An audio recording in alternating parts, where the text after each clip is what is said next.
Salut les espions, bienvenue sur La Promesse est pour vous. On a consacré cette semaine à la croissance spirituelle avec le hashtag How old are you. Hier, nous avons démontré par la parole de Dieu que la croissance faisait partie de la volonté de Dieu. Et ce que nous désirons plus que tout, c'est non pas notre volonté, mais la volonté du Père. Donc nous ne pouvons pas rester dans cette dimension Peter Pan, ne voulant jamais grandir. Il est vrai que dans le monde, le fait de grandir peut parfois être une perte. Mais dans le royaume des cieux, grandir est un gain. Pourquoi? Parce que même ce que nous avons aimé dans l'enfance spirituelle se retrouve multiplié et amplifié lorsqu'on croit de la bonne manière dans le royaume des cieux. Hier, nous avons démontré ce fait-là avec ce verset. Si vous avez goûté que le Seigneur est bon, eh ben, imaginez combien il est bon de donner ce que le Seigneur nous a donné, vu qu'il y a plus de plaisir à donner qu'à recevoir.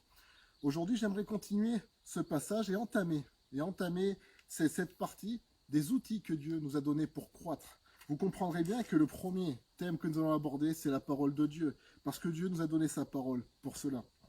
Dans 1 Pierre chapitre 2, versets 1 à 3, nous lisons « Rejetons donc toute malice et toute ruse, la dissimulation, l'envie et toute médisance, désirez comme des enfants nouveau-nés le lait spirituel et pur, afin que par lui vous croissiez pour le salut, si vous avez goûté que le Seigneur est bon. » Donc on reprend ce verset et on le remet dans son contexte. Il nous dit de désirer le lait spirituel et pur. Pourquoi? Pour que par lui nous croissions. La parole de Dieu a ce pouvoir de nous faire croître. Pourquoi? Parce que quand Dieu a créé toutes choses, Dieu a créé toutes choses à partir de sa parole. Dans la parole de Dieu, il y a un pouvoir surnaturel de croissance. C'est comme ça que Dieu crée, en parlant. Et Dieu veut parler dans notre vie. Comment? Par l'intermédiaire de sa parole écrite. Voilà pourquoi il nous dit « Médite ce livre de la loi jour et nuit ».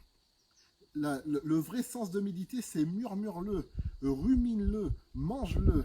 Et c'est ce que j'aimerais nous encourager à faire aujourd'hui. Pourquoi? Parce que la parole déclare par exemple dans Hébreu que Dieu soutient toute chose par sa parole. Le monde actuel est soutenu par la parole de Dieu, non par une loi scientifique ou physique, c'est par une loi spirituelle qui est la loi de la parole de Dieu.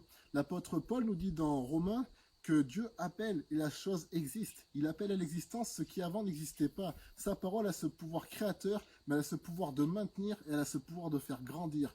Dieu veut que nous rentrons dans la dimension réelle de sa parole. On peut lire la Bible comme on lirait un livre et rien en tirer. Pourquoi? Parce que Dieu cache les choses. C'est un Dieu qui se cache, comme il dit dans Ésaïe. Tu es un Dieu qui se cache, Dieu d'Israël. Mais à nous qui sommes ses enfants, il veut se faire connaître. Jésus a dit, avant de partir, le monde ne me verra plus, mais vous, vous me verrez. Nous pouvons, en tant qu'enfants de Dieu, demander à Dieu de nous ouvrir, d'ouvrir notre intelligence afin que nous puissions comprendre les Écritures. Dans le verset, dans l'évangile de Luc, où il est question des disciples d'Emmaüs, il est dit dans une certaine version, je ne me souviens plus laquelle, mais vous pouvez regarder dans les comparaisons, alors que Jésus leur ouvrait les Écritures. N'y avait-il pas un feu qui brûlait en nous alors qu'il nous ouvrait les Écritures? On doit demander au Père, au nom de Jésus-Christ, de nous ouvrir les Écritures par le Saint-Esprit, de délier afin que le voile soit ôté, comme dit l'apôtre Paul. Lorsqu'on se tourne vers le Seigneur l'Esprit, le voile est ôté.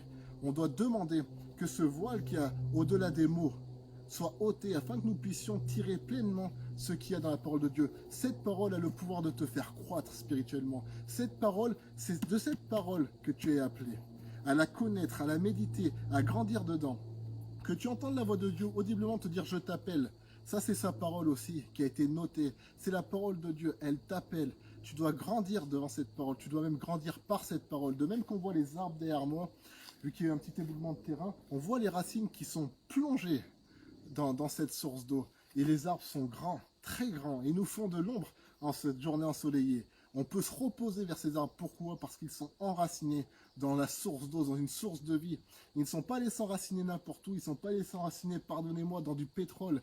Ils sont enracinés dans de l'eau bonne, dans de l'eau vivante, dans de l'eau qui vivifie. Ce n'est que de l'eau humaine. À combien plus forte présent l'eau de la parole de Dieu, ce lait pur, ce lait spirituel par lequel nous sommes appelés à croître.